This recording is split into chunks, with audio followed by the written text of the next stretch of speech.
विधायक राजूपाल हत्याकांड में माफिया अतीक अहमद पर आज आरोप तय हो गए। मामले की अगली सुनवाई 3 नवंबर को होगी। वहीं कोर्ट में आए अतीक अहमद ने आज सीएम योगी की तारीफ की। विधायक राजूपाल हत्याकांड मामले में अतीक अहमद पर आरोप तय हो गए हैं। आज हत्याकांड मामले में अतीक के खिलाफ CBI special anti corruption court ने आरोप तय कर दिए हैं। अब इस मामले में अगली सुनवाई 3 नवंबर को होगी। अतीक आज पेशी के लिए साबरमती जेल से लखनऊ लाया गया था। सीबीआई स्पेशल कोर्ट ने विधायक राजूपाल हत्याकांड में हत्या, आपराधिक साजिश और हत्या के प्रयास मामले में आरोप तय कर दिए हैं। इस मामले में 3 नवंबर को अब अगली सुनवाई होगी।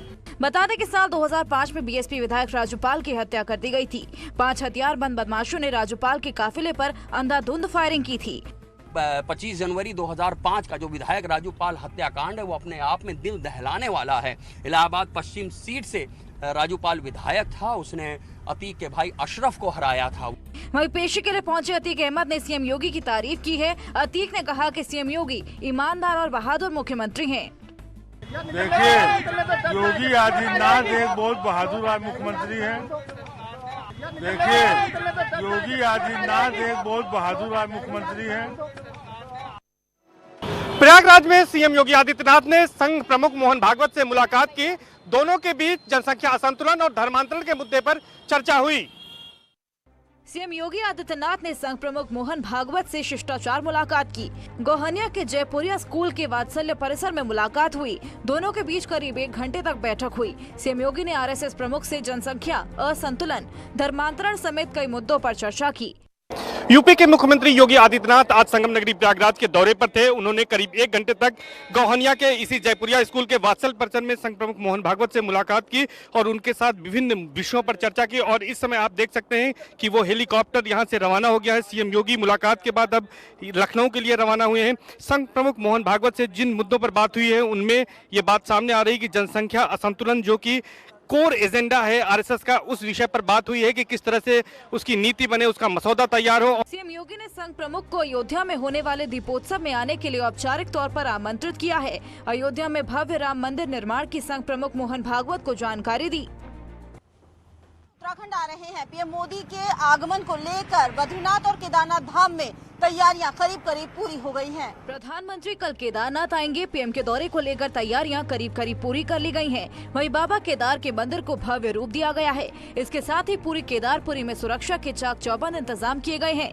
मगर मोदी जी एक देश के ऐसे प्रधानमंत्री हैं जिन्होंने 2013 से पहले भव्य मंदिर का विकास कर दिया। केदारपुरी में भव्य विकास किया है और यात्रियों के लिए भी बहुत अच्छी अच्छी सुविधाएं और बहुत अच्छी अच्छी योजना ला रहे हैं कि जिससे गरीब से गरीब यात्री भगवान श्री केदारनाथ जी के दर्शन कर सके। पीएम कल सुबह करीब 8 बजे केदार धाम पहुँच जाएंगे, जिसके बाद पीएम बाबा केदार की पूजा अर्चना करेंगे। उसके बाद पुनर्निर्माण के कामों का जायजा प्रधानमंत्री लेंगे। इस दौरान आस्था पथ निर्माण लगे श्रमिकों से बातचीत भी पीएम करेंगे। वहीं पीएम के दौरे को लेकर तैयारियां जोरों से चल रही हैं। बाबा केदारनाथ के मंदिर को भव्य तरीके से सजाया जा रहा है। वहीं दूसरी ओर प्रधानमंत्री के दौरे को लेकर यात्रियों में भी खासा उत्साह देखने को मिला। पीएम के आगमन से पहले बद्रीनाथ धाम को रंग बिरंगे फूलों से सजाने का काम चल रहा है। वहीं सुरक्षा के भी पुख्ता इंतजाम किए गए हैं। पीएम मोदी के बद्रीनाथ धाम के दौरे से पहले बद्रीनाथ धाम को रंग बिरंगे फूलों से सजाने का काम शुरू हो गया है। लगभग 10 से 15 कुंतल फूलों से मंदिर परिसर को सजाया जा रहा है। साथ ही सुरक्षा की दृष्टि से भी पुलिस ने बद्रीनाथ धाम आने वाले तीर्थयात्रियों की चेकिंग शुरू कर दी है। बद्रीनाथ धाम में श्रद्धालुओं की भारी भीड़ देखने को मिल रही है, जिसके बाद अब बद्रीनाथ धाम में सुरक्षा व्यवस्था चाक चौबंद कर दी गई है। बतौर प्रधानमंत्री आदरणीय मोदी जी की पूजा दोबारा इसमें कर रहा हूँ। इसके पूर्व विधायक थे, विधायक के पूर्व भी बद्रीनाथ से उनका नाता रहा है, आते रहे हैं और तब भी हमने उनके साथ मंदिर में पूजाएं करवाई हैं और प्रधानमंत्री बनने के बाद दोबारा ये पूजा करने का सौभाग्य प्राप्त हुआ है। कल केदारनाथ के दर्शन करने के बाद प्रधानमंत्री नरेंद्र मोदी बद्रीनाथ धाम पहुंचेंगे और बद्री विशाल की पूजा अर्चना करेंगे। वहीं पीएम बद्रीनाथ धाम कॉरिडोर का निरीक्षण करेंगे। इसके साथ ही पीएम हेमकुंड रोपवे का शिलान्यास भी करेंगे। झांसी में नदी में 2 ट्रैक्टर अचानक गहरे पानी में चले गए। समय रहते ट्रैक्टर चालकों ने कूदकर अपनी जान बचा ली और बड़ा हादसा होने से बच गया। झांसी में बड़ा हादसा होने से बच गया। नदी पार कर रहे 2 ट्रैक्टर गहरे पानी के बीच फंस गए। घटना झांसी के मोड़ थाना इलाके की है, जहां बेतवा नदी को पार कर रहे 2 ट्रैक्टर गहरे पानी में फंस गए। 3-4 बार ट्रैक्टर को चालक ने नदी से निकालने की बहुत कोशिश की, इसके बावजूद एक ट्रैक्टर पानी में डूब गया। ट्रैक्टरों को डूबते हुए देख ड्राइवर ने कूदकर अपनी जान बचाई। पानी में डूबे ट्रैक्टरों की तलाश अब भी जारी है। बीएचयू में फीस बढ़ोतरी को लेकर छात्रों का विरोध जारी है। आज प्रदर्शन के दौरान छात्रों और सुरक्षा कर्मियों में धक्का मुक्की हो गई। बीएचयू में फीस बढ़ोतरी का मामला तूल पकड़ता जा रहा है। विवि परिसर में छात्रों ने फीस वृद्धि मामले का विरोध किया। प्रदर्शन और हंगामे के दौरान छात्रों और सुरक्षा कर्मियों के बीच धक्का मुक्की भी हुई। बता दें कि फीस वृद्धि के विरोध में लगातार प्रदर्शन और धरना जारी है। एक तरफ एबीवीपी के छात्र धरने पर बैठे हुए हैं, तो दूसरी तरफ आज आइसा ने बीएचयू सेंट्रल ऑफिस के बाहर प्रदर्शन किया।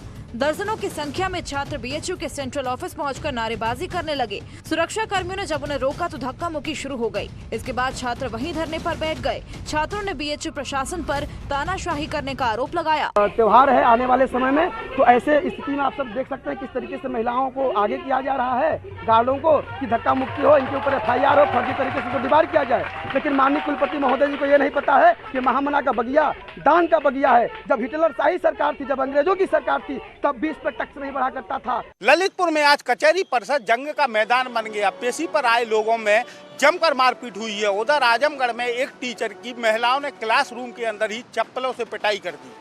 ललितपुर में कचहरी परिसर जंग का मैदान बन गया। यहाँ पेशी पर आए एक परिवार के लोगों के साथ जमकर मारपीट की गई। दबंगों ने लाठी डंडे और लात घूंसों से मारपीट की है। पिटाई का वीडियो सोशल मीडिया में वायरल हो रहा है। वहीं पीड़ित पक्ष ने मामले की शिकायत पुलिस से भी दर्ज की है। बताया गया है कि सदर के आजादपुरा का रहने वाला राजकुमार अपने परिजनों के साथ कोर्ट में पेशी के लिए आया था। तभी लाठी डंडों से लैस होकर आए कुछ लोगों ने उसके और उसके परिवारजनों के साथ मारपीट शुरू कर दी।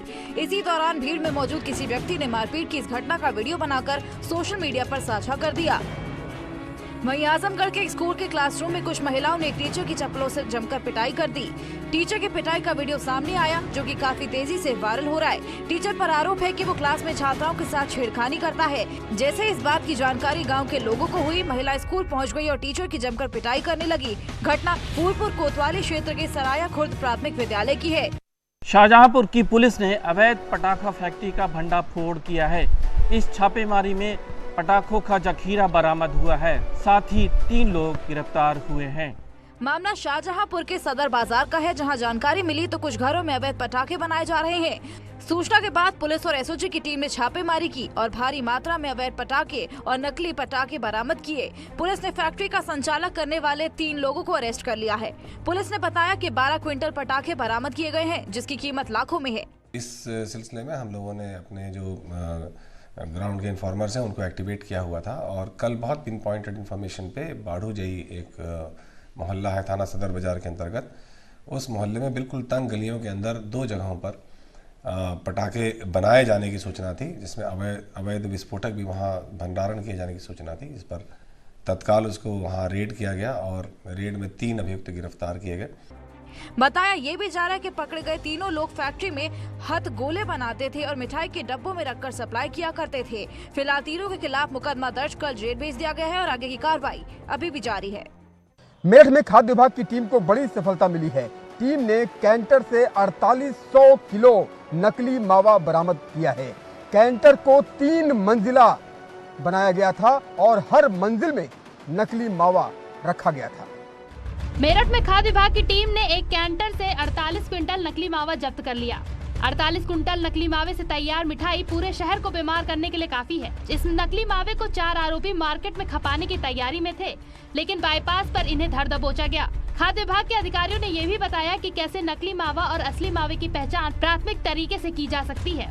तो हम लोग कोशिश कर रहे हैं कि जहाँ भी खोआ है उसको आज निरंतर चेकिंग कराया जाए और दूध के भी हर महीने सैंपल, मतलब कि एक हफ्ते में कम से कम उसका 10 सैंपल या 15 सैंपल हमेशा हम लोग नमूना उठा रहे हैं और प्रेषित कर रहे हैं। चाहे मसाले हो, मसालों में ही मिलावट लोग कर देते हैं, जीरे की मिलावट होती है, मिर्च में मिलावट, सभी खाद्य पदार्थों पर हम लोग कार्रवाई कर रहे हैं। ये मिलावटखोर नकली खोया एक ट्रक में भरकर दिल्ली ले जा रहे थे और ज्यादा मुनाफाखोरी के चक्कर में लोगों की जान को जोखिम में डालने की तैयारी में थे। अयोध्या में दीपोत्सव की धूम मची है। इस बार रामलला के लिए विशेष वस्त्र तैयार किए जा रहे हैं। भगवान रामलला गुलाबी वस्त्र में नजर आएंगे। इस बार का दीपोत्सव और भी खास हो गया है क्योंकि इस बार दीपोत्सव पर पीएम मोदी अयोध्या आ रहे हैं। पीएम सबसे पहले रामलला के दरबार में हाजिरी लगाएंगे। रामलला के लिए भी विशेष वस्त्र तैयार किए जा रहे हैं। रामलला के लिए गुलाबी रंग के मखमली कपड़े बनाए गए हैं। इसी तरीके से पोशाक सिले जाते हैं। हमारे माननीय श्री प्रधानमंत्री जी आ रहे हैं दीपोत्सव में और 7 रंग के पोशाक बन रहे हैं, लेकिन अभी गुलाबी और लाल तैयार है, बराबर सब पोशाक बनेंगे। ये गुलाबी रंग की पोशाक है जो कि तैयार हो चुकी है, एक लाल पोशाक तैयार हो चुकी है। दोनों पोशाक तैयार हैं हमारे पास और दोनों इस पहुंचा देंगे और धीरे-धीरे 7 रंग की पोशाक। दीपोत्सव के मौके पर रामलला के लिए 7 दिन के अलग अलग वस्त्र तैयार किए जा रहे हैं। भगवान की पोशाक सिलने वाले कारीगर भगवत प्रसाद कहते हैं कि हमारे लिए सौभाग्य की बात है कि हम रामलला की सेवा में लगे हैं। उधर अमरोहा में पुलिस ने कुर्की